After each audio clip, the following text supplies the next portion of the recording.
Dear students, എല്ലാവർക്കും നമസ്കാരം. എക്സാമിന് ഏകദേശം ഇനിയും ഒരു 2 മാസമാണുള്ളത്. Exactly 2 months. എക്സാമിന്റെ ക്വസ്റ്റ്യൻസ് ഒക്കെ എങ്ങനെയൊക്കെ ആയിരിക്കും, എനിക്ക് പരീക്ഷ അറ്റൻഡ് ചെയ്താൽ A+ മാത്സിൽ കിട്ടുമോ തുടങ്ങിയ ഡൗട്ടുകളും ടെൻഷനുകളും ഒക്കെ ആയിട്ടാണ് എല്ലാവരും മോഡൽ എക്സാമിലും ഫോളോ ചെയ്തു വരുന്ന ഫൈനൽ എക്സാമിനും അറ്റൻഡ് ചെയ്യാൻ പോകുന്നത്. പ്രത്യേകിച്ച് മാത്സിൽ എല്ലാവർക്കും പേടിയാണ്.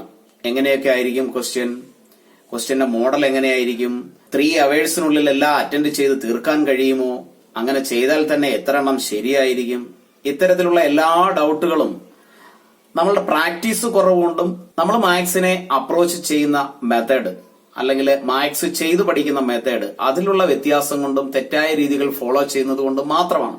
മാത്സിൽ നമ്മൾ വളരെ കുറച്ച് കാര്യങ്ങൾ എക്സാമിന് ശ്രദ്ധിച്ചാൽ മതി, ഷുവറായിട്ടും A+ മേടിക്കാനുള്ള മാർക്ക് കിട്ടും. അപ്പൊ അതിനുള്ള കുറച്ച് ടെൻഷൻ ഒഴിവാക്കാനുള്ള കാര്യങ്ങളെ കുറിച്ച് നമുക്ക് ഡിസ്കസ് ചെയ്യാം. 36 ക്വസ്റ്റ്യൻസ് ആണ് ഉള്ളത്.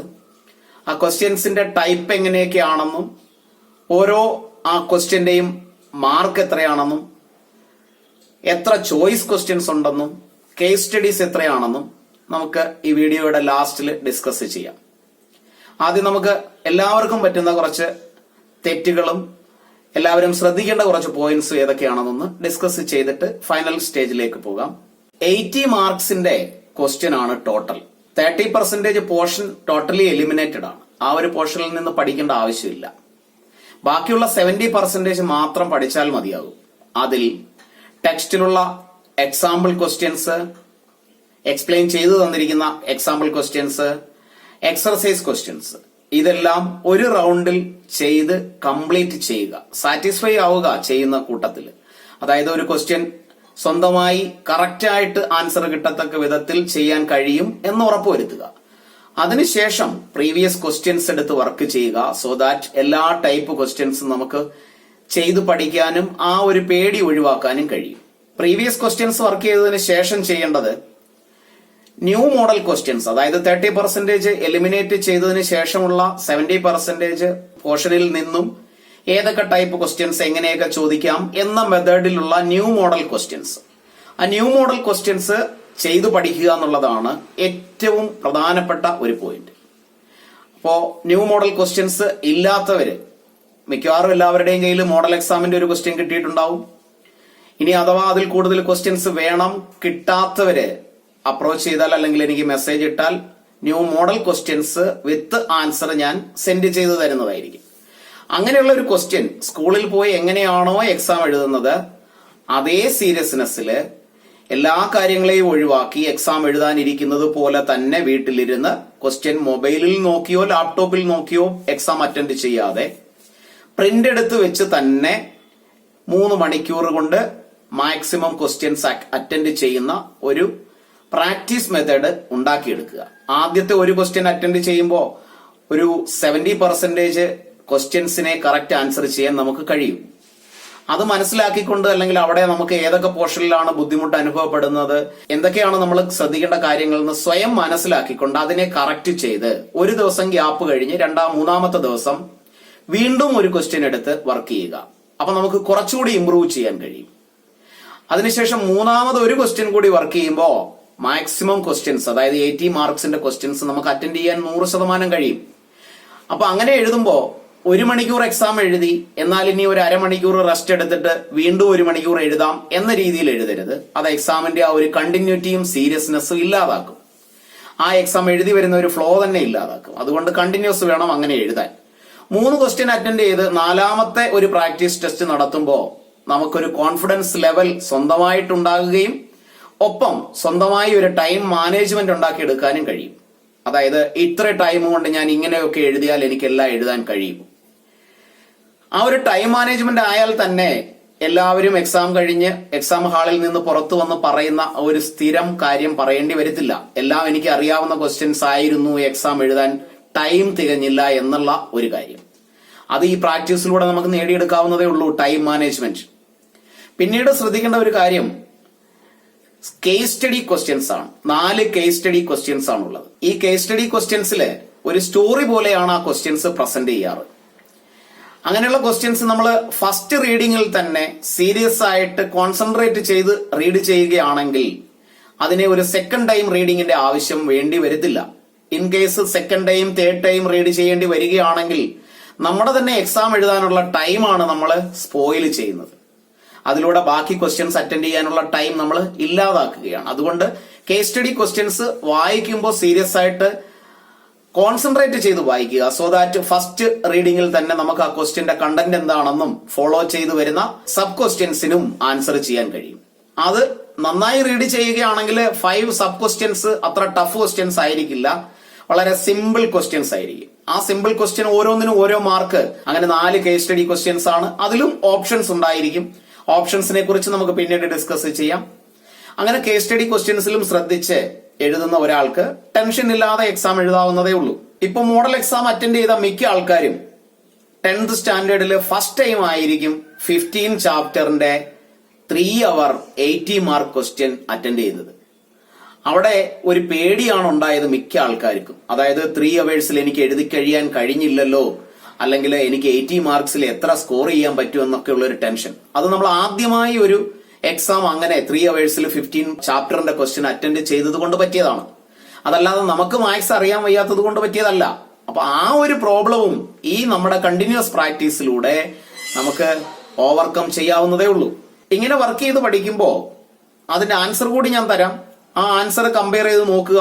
എത്രയാണ് നിങ്ങൾ കറക്റ്റ് ആയിട്ടുള്ളത്, എവിടെയാണ് കറക്ഷൻസ് വരേണ്ടത്, ഏത് ടോപ്പിക്കിലാണ് ഇംപ്രൂവ് ചെയ്യാനുള്ളത് എന്നൊക്കെ മനസ്സിലാക്കുക. ഡൗട്ട് ഉള്ളവർ മെസ്സേജ് ചെയ്താൽ ഓൺലൈനായി ഡൗട്ടുകൾ ക്ലിയർ ചെയ്തു തരാം. ഈ ഒരു കോവിഡ് സിറ്റുവേഷനിൽ മിക്ക ക്വസ്റ്റ്യൻസും ഈസി ക്വസ്റ്റ്യൻസ് ആയിരിക്കും. എങ്കിലും CBSE അതിന്റേതായ ഒരു സ്റ്റാൻഡേർഡ് നിലനിർത്തിക്കൊണ്ടാണ് ക്വസ്റ്റ്യൻസ് പ്രസന്റ് ചെയ്യാറുള്ളത്. അപ്പോ മാക്സിമം ക്വസ്റ്റ്യൻസ് എക്സാമ്പിൾ ക്വസ്റ്റ്യൻസും ടെക്സ്റ്റിൽ തന്നെ ക്വസ്റ്റ്യൻസ് ആയിരിക്കും. എങ്കിലും കേസ് സ്റ്റഡി ക്വസ്റ്റ്യൻസിലാണ് മിക്കവാറും വെറൈറ്റി CBSE കൊണ്ടുവരാറുള്ളത്. കേസ് സ്റ്റഡി ക്വസ്റ്റ്യൻസ് നന്നായി വായിച്ച് മനസ്സിലാക്കിയാൽ ആൻസർ ചെയ്യാവുന്നതേ ഉള്ളൂ.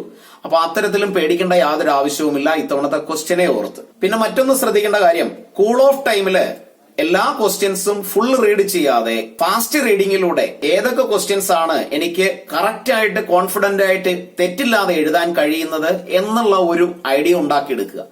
അങ്ങനെ മനസ്സിലാകുന്ന ക്വസ്റ്റ്യൻസ്, യെസ് ഇതെനിക്ക് കറക്റ്റ് ആയിട്ട് ആൻസർ ചെയ്യാൻ കഴിയും, അങ്ങനെയുള്ള ക്വസ്റ്റ്യൻസ് പെൻസിൽ ഉപയോഗിച്ച് ആ ക്വസ്റ്റ്യന്റെ താഴെ ഒന്ന് മാർക്ക് ചെയ്ത് വെക്കുക. സോ ദാറ്റ് എക്സാം എഴുതാൻ തുടങ്ങുമ്പോൾ അങ്ങനെയുള്ള ക്വസ്റ്റ്യൻസ് ആദ്യം തന്നെ പ്രസന്റ് ചെയ്യാൻ കഴിയും. അങ്ങനെ ആദ്യത്തെ 3-4 ഷീറ്റിൽ കറക്റ്റ് ആയിട്ട് ആൻസർ എഴുതുകയും നന്നായിട്ട് പ്രസന്റ് ചെയ്യുകയും റഫ് വരയ്ക്കുന്ന ഫിഗറുകളും കാൽക്കുലേഷൻസും സീരിയസ് ആയിട്ട് അതും എക്സാമിന്റെ തന്നെ ഒരു പാർട്ടാണെന്ന് മനസ്സിലാക്കിക്കൊണ്ട് എഴുതുകയാണെങ്കിൽ പേപ്പർ നോക്കുന്ന ടീച്ചറിനോ സാറിനോ നിങ്ങളെക്കുറിച്ചൊരു നല്ല ഇംപ്രഷൻ ഉണ്ടാവുകയും ആദ്യത്തെ ക്വസ്റ്റ്യൻസ് ഒക്കെ കറക്റ്റ് ആണെങ്കിൽ പിന്നീടുള്ള ക്വസ്റ്റ്യൻസ് കൂടുതൽ ടൈം എടുക്കാതെ ഫാസ്റ്റ് ആയിട്ട് തന്നെ എക്സാമിൻ ചെയ്ത് കറക്റ്റ് ആയിട്ട് കൂടുതൽ മാർക്ക് കിട്ടുകയും ചെയ്യും. അപ്പൊ ആദ്യം ആ ഒരു ഇംപ്രഷൻ ഉണ്ടാക്കിയെടുക്കുന്നതിന് വേണ്ടി നന്നായിട്ട് അറിയാവുന്ന ക്വസ്റ്റ്യൻസ് മാത്രം ഫസ്റ്റ് പ്രസന്റ് ചെയ്യുക. വെട്ടിത്തിരുത്തുകൾ ഉണ്ടെങ്കിൽ കൂടുതലായിട്ട് അതിനെ കറപ്പിക്കാതെ ഒരു കട്ടിങ്ങിലൂടെ മാത്രം അതിനെ ഒഴിവാക്കുക. അല്ലാതെ മിക്ക ആൾക്കാരും ചെയ്യുന്നത് പോലെ ഇങ്ങനെ കറക്കിയോ കുറെ വെട്ടിയോ തെറ്റായതിനെ ചെയ്യാതിരിക്കുക. പരമാവധി ഫ്രണ്ട് പേജിൽ 3-4 പേജിൽ അങ്ങനെയുള്ളത് വരാതിരിക്കാൻ ശ്രദ്ധിക്കുക. മറ്റൊന്ന് ശ്രദ്ധിക്കേണ്ടത് മാത്സ് ആണ്. ഗ്രാമറിന് അവിടെ ഇമ്പോർട്ടൻസ് ഇല്ല. ഗ്രാമർ തെറ്റാണെങ്കിലും നോ പ്രോബ്ലം, ഹാൻഡ് റൈറ്റിംഗ് തെറ്റാണെങ്കിലും നോ പ്രോബ്ലം. ബട്ട് നമ്മൾ ശ്രദ്ധിക്കേണ്ട 2 കാര്യങ്ങൾ, ഒന്ന് മാത്സിലെ ഡിജിറ്റ്സ്, നമ്പറുകൾ പെർഫെക്റ്റ് ആയിട്ട് വേണം എഴുതാൻ. വലിയ ഭംഗിയൊന്നും ഇല്ലെങ്കിലും 2 എന്ന ഒരു ഡിജിറ്റ് അതിനെ നമ്മൾ എഴുതുമ്പോൾ 2 എന്ന് തന്നെ റീഡ് ചെയ്യാൻ പറ്റുന്ന രീതിയിൽ വേണം എഴുതാൻ. അതേപോലെ പ്ലസ് മൈനസ് സൈനുകളൊക്കെ, മാത്തമാറ്റിക്സിലെ സൈനുകള്, നമ്പറുകള്, അത്തരത്തിലുള്ളത് ഒരു ക്ലാരിറ്റി ഉള്ള രീതിയിൽ വേണം എഴുതാൻ, റീഡ് ചെയ്യാൻ കഴിയണം. ഇനി നമുക്ക് ഫസ്റ്റ് ക്വസ്റ്റ്യൻ മുതൽ 36 ക്വസ്റ്റ്യൻ വരെ ഏതൊക്കെ ടൈപ്പാണ് ക്വസ്റ്റ്യൻസ്, എത്ര മാർക്കാണ്, പാർട്ട് 1, പാർട്ട് 2 അല്ലെങ്കിൽ part A, part B, case study ഏതൊക്കെ ക്വസ്റ്റ്യൻസ് എങ്ങനെയൊക്കെ ആയിരിക്കും എന്ന് ഡിസ്കസ് ചെയ്യാം. എല്ലാവരും സിൻസിയറായി സീരിയസ് ആയി പഠിക്കുക. ഡൗട്ട്സ് ഉണ്ടെങ്കിൽ ചോദിക്കാം, ഡൗട്ട് ക്ലിയർ ചെയ്യുന്നതായിരിക്കും. മാത്സിന്റെ കാര്യത്തിൽ ടെൻഷൻ ഒന്നുമില്ലാതെ പഠിക്കുക. മിനിമം ഒരു 4 ക്വസ്റ്റ്യൻസ് വർക്ക് ചെയ്യുന്ന ഒരാൾക്ക് നന്നായിട്ട് without any tension exam present ചെയ്യാനും കഴിയും, ഫുള്ള് മാർക്ക് മേടിക്കാനും കഴിയും. എല്ലാവർക്കും ആൾ ദ ബെസ്റ്റ്. ഇനി നമുക്ക് ആ 1 to 36 ക്വസ്റ്റ്യൻസ് എങ്ങനെയാണെന്നൊന്ന് ഡിസ്കസ് ചെയ്യാം. സ്റ്റുഡൻസ്, നമ്മുടെ ക്വസ്റ്റ്യന്റെയും ആ ക്വസ്റ്റ്യന്റെ മാർക്കിന്റെയും നമ്മൾ അറ്റൻഡ് ചെയ്യേണ്ട ക്വസ്റ്റ്യൻസ് എങ്ങനെയൊക്കെയാണെന്നുള്ളതിന്റെ ഒരു സ്ട്രക്ചർ നമുക്ക് നോക്കാം. ടോട്ടൽ 80 മാർക്സ് ആണ്. 3 മണിക്കൂർ കൊണ്ട് 3 hours കൊണ്ട് കംപ്ലീറ്റ് ചെയ്യണം. അതിൽ 2 പാർട്സ് ആണുള്ളത്. there are 2 parts, part A and part B. Part A ഒന്ന് ഡിസ്കസ് ചെയ്താൽ പാർട്ട് എയിൽ തന്നെ സെക്ഷൻ 1ഉം സെക്ഷൻ 2ഉം ഉണ്ട്. അതിൽ സെക്ഷൻ 1ല് 1 to 16 ക്വസ്റ്റ്യൻസ് ആണുള്ളത്. Each question carrying 1 mark each. അവിടെ ഈ 1 to 16 ക്വസ്റ്റ്യനില് 5 ക്വസ്റ്റ്യനില് ചോയ്സ് ക്വസ്റ്റ്യൻസ് ഉണ്ടായിരിക്കും. നോർമൽ കേസില് first, 6th, 7th, 10th, 16th questions, ഇത്രയും 5 ക്വസ്റ്റ്യൻസിനാണ് ഓർ ക്വസ്റ്റ്യൻസ് ഉള്ളത്. അതായത് ഫസ്റ്റ് ക്വസ്റ്റ്യനില് അത് മിക്കവാറും റിയൽ നമ്പറിൽ നിന്ന് തന്നെയുള്ള ക്വസ്റ്റ്യൻസ് ആയിരിക്കും. അത് എല്ലാ വർഷവും അങ്ങനെ തന്നെയാണ് കണ്ടിന്യൂ ചെയ്യാറ്. ഫസ്റ്റ് ക്വസ്റ്റ്യനിൽ 2 ക്വസ്റ്റ്യൻസ് കാണും. ആ 2 ക്വസ്റ്റ്യൻസിൽ ഓർ ക്വസ്റ്റ്യൻ, അതിൽ ഏതെങ്കിലും ഒരെണ്ണം അറ്റൻഡ് ചെയ്താൽ മതിയാവും. 6th ക്വസ്റ്റ്യനിലും 2 ക്വസ്റ്റ്യൻ ഉണ്ടാവും. അതിൽ ഒരെണ്ണം അറ്റൻഡ് ചെയ്താൽ മതിയാവും, or question. Same way 7th, 10th, 16 ഇത്രയും ക്വസ്റ്റ്യനിൽ 5 ക്വസ്റ്റ്യൻസിൽ ചോയ്സ് ഉണ്ടാവും. എന്നാൽ 1 to 16 വരെയുള്ള എല്ലാ ക്വസ്റ്റ്യനും അറ്റൻഡ് ചെയ്യണം. ഇന്റേണൽ ചോയ്സിൽ ഒരെണ്ണം മാത്രം അറ്റൻഡ് ചെയ്താൽ മതി. അങ്ങനെ 16 ക്വസ്റ്റ്യന് 1 മാർക്ക് വെച്ച് total 16 marks. Coming to the section 2, 17th തൊട്ട് 20th വരെയുള്ള ക്വസ്റ്റ്യൻസ്. അതിൽ 4 ക്വസ്റ്റ്യൻസ് ആണുള്ളത്. 4ഉം കേസ് സ്റ്റഡി ക്വസ്റ്റ്യൻസ് ആണ്. ഈ 4 ക്വസ്റ്റ്യൻസിൽ ഓരോന്നിനും സബ് ക്വസ്റ്റ്യൻസ് ആയി total 5 questions will be there. ആ ടോട്ടൽ 5 ക്വസ്റ്റ്യൻസില് 4 ക്വസ്റ്റ്യന് മാത്രം ആൻസർ എഴുതിയാൽ മതിയാകും.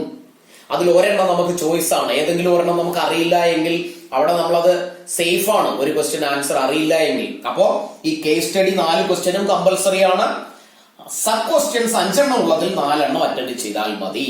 ഇവിടെയുള്ള ഓരോ ക്വസ്റ്റ്യനും ഓരോ മാർക്ക് വീതമാണ്. സോ ദാറ്റ് ഒരു ക്വസ്റ്റ്യൻ അറ്റൻഡ് ചെയ്യുന്നതിൽ 4 എണ്ണം കറക്റ്റ് ആയിട്ട് ചെയ്യുകയാണെങ്കിൽ 4 മാർക്ക്. അങ്ങനെ 4 ക്വസ്റ്റ്യൻസ് 16 മാർക്സ് ആർ ദെയർ.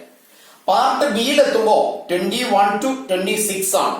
അവിടെ 22nd ക്വസ്റ്റ്യനും 25th ക്വസ്റ്റ്യനും ഓർ ക്വസ്റ്റ്യൻസ് ഉണ്ടാവും. there are 2 internal choice questions. 22nd ക്വസ്റ്റ്യനിലെ ഓർ ക്വസ്റ്റ്യനിൽ ഒരെണ്ണം അറ്റൻഡ് ചെയ്താൽ മതി. സെയിം വേ 25th-ലും 2 ക്വസ്റ്റ്യൻസ് ഉള്ളതിൽ ഒരെണ്ണം അറ്റൻഡ് ചെയ്താൽ മതി. Very short answer type questions ആണത്. 2 mark, 2 mark each. All the questions are compulsory. Internal choice ആണ് ഈ 2 എണ്ണത്തിലുള്ളത്. അതിൽ 2 എണ്ണം നമുക്ക് ഓപ്ഷൻ ഉണ്ട് താനും. കമ്മിങ് ടു 27 to 33, അവിടെയും 28th and 30th ക്വസ്റ്റ്യൻസിന് or questions ഉണ്ടാവും. അതിൽ ഒരെണ്ണം അറ്റൻഡ് ചെയ്താൽ മതി. ഷോർട്ട് ടൈപ്പ് ക്വസ്റ്റ്യൻ ആണ്, 3 mark each. Last set 34 to 36, അവിടെ 34 ക്വസ്റ്റ്യന് ഓർ ക്വസ്റ്റ്യൻ നോർമലി കാണാറുണ്ട്. അതിനല്ലെങ്കിൽ ഏതെങ്കിലും ഒരു ക്വസ്റ്റ്യനിൽ ഓർ ക്വസ്റ്റ്യൻ ഉണ്ടാകും. അതിൽ ഒരെണ്ണം അറ്റൻഡ് ചെയ്താൽ മതി. ലോങ് ആൻസർ ടൈപ്പ് ക്വസ്റ്റ്യൻ ആണ്. ടോട്ടൽ 5 മാർക്കാണ് ഒരു ക്വസ്റ്റ്യൻ കംപ്ലീറ്റ് ചെയ്യുമ്പോൾ ആൻസർ കറക്റ്റ് ആണെങ്കിൽ കിട്ടുന്നത്. ഇതാണ് നമ്മുടെ മാർക്കിന്റെയും ക്വസ്റ്റ്യന്റെയും സ്ട്രക്ചർ. സിമ്പിൾ ആയിട്ടൊന്ന് അനലൈസ് ചെയ്യുക, മാർക്ക് സ്കോർ ചെയ്യത്തക്ക വിധത്തിൽ അറ്റൻഡ് ചെയ്യുക. വളരെ സിമ്പിൾ ആയിട്ടൊരു കാര്യം പറഞ്ഞാൽ, ഫസ്റ്റ് ക്വസ്റ്റ്യൻ തൊട്ട് 16 ക്വസ്റ്റ്യൻ വരെ ഉള്ളത് ആദ്യം അറ്റൻഡ് ചെയ്യാതിരിക്കുന്നതാണ് നല്ലത്. ബിക്കോസ് ഫസ്റ്റ് ക്വസ്റ്റ്യൻ നമ്മൾ അറ്റൻഡ് ചെയ്യുന്നു, അത് നമുക്ക് പറ്റിയില്ല, തെറ്റാണെങ്കിൽ നമ്മുടെ അത്രയും ടൈമും ലോസ് ആകും, ടെൻഷൻ ആകും, പിന്നീട് ചെയ്യാനുള്ള ഒരു മൂഡ് ഒന്ന് പോകും. ഇൻ കേസ് അത് കറക്റ്റ് ആണെങ്കിൽ നമുക്ക് ഒരു ക്വസ്റ്റ്യനിൽ 1 മാർക്കാണ് കിട്ടുന്നത്. നിങ്ങളുടെ കോൺഫിഡൻസ് ലെവൽ അനുസരിച്ച് ആൻസർ ചെയ്യുക. എന്നാൽ ഈ 5 മാർക്ക് ക്വസ്റ്റ്യൻസ് എഴുതാതെ വിടുകയും ചെയ്യരുത്. ബിക്കോസ് ആ ക്വസ്റ്റ്യൻ കറക്റ്റ് ആണെങ്കിൽ 5 മാർക്കാണ് ഒരെണ്ണത്തിന് നമുക്ക് കിട്ടുന്നത്. Same way case study questions. അപ്പോ ആദ്യം ക്വസ്റ്റ്യൻ കിട്ടുമ്പോൾ കോൺഫിഡന്റ് ആയിട്ടുള്ള ക്വസ്റ്റ്യൻസ് മാർക്ക് ചെയ്ത് വെച്ച് അതിന് അറ്റൻഡ് ചെയ്ത് തുടങ്ങിയാൽ മാക്സിമം സ്റ്റുഡൻസും ചെയ്യുന്നത് ലാസ്റ്റ് 5 മാർക്ക് ക്വസ്റ്റ്യൻസ് ആദ്യം അറ്റൻഡ് ചെയ്തതിന് ശേഷം 3 മാർക്ക് ചെയ്യും. പിന്നീട് കോൺഫിഡന്റ് ആയിട്ടുള്ള ക്വസ്റ്റ്യൻസ് ഒക്കെ എഴുതുകയാണ്. അപ്പോ 3-4 എക്സാം എഴുതുമ്പോൾ തന്നെ നിങ്ങൾക്ക് ഒരു കോൺഫിഡൻസ് ലെവൽ ഉണ്ടാകും. എനിക്ക് ഏത് ക്വസ്റ്റ്യൻ ആൻസർ ചെയ്താലാണ് ഫാസ്റ്റ് ആയിട്ട് ചെയ്യാൻ പറ്റുന്നത്, അല്ലെങ്കിൽ മാർക്ക് കൂടുതൽ സ്കോർ ചെയ്യാൻ വിത്തിൻ ദ ടൈം ലിമിറ്റ് ഞാൻ എങ്ങനെ പോകണം എന്നുള്ളത്. അപ്പൊ അത് ഓരോരുത്തരുടെയും കഴിവിനനുസരിച്ചാണ്. അത് സ്വന്തമായിട്ട് പ്രാക്ടീസിലൂടെ ബിൽഡപ്പ് ചെയ്തെടുക്കുക. എല്ലാവർക്കും ആൾ ദി ബെസ്റ്റ്. നന്നായി പഠിക്കുക. ഡൗട്ട് ഉണ്ടെങ്കിൽ ചോദിക്കുക. നിങ്ങൾക്കുള്ള ഡൗട്ടുകൾ കമന്റ് ബോക്സിൽ രേഖപ്പെടുത്താം. ഒപ്പം ക്ലാസ്സുകൾ ഇഷ്ടപ്പെട്ടുവെങ്കിൽ കമന്റ് ചെയ്യുക, ഷെയർ ചെയ്യുക. നന്നായി പഠിക്കുക.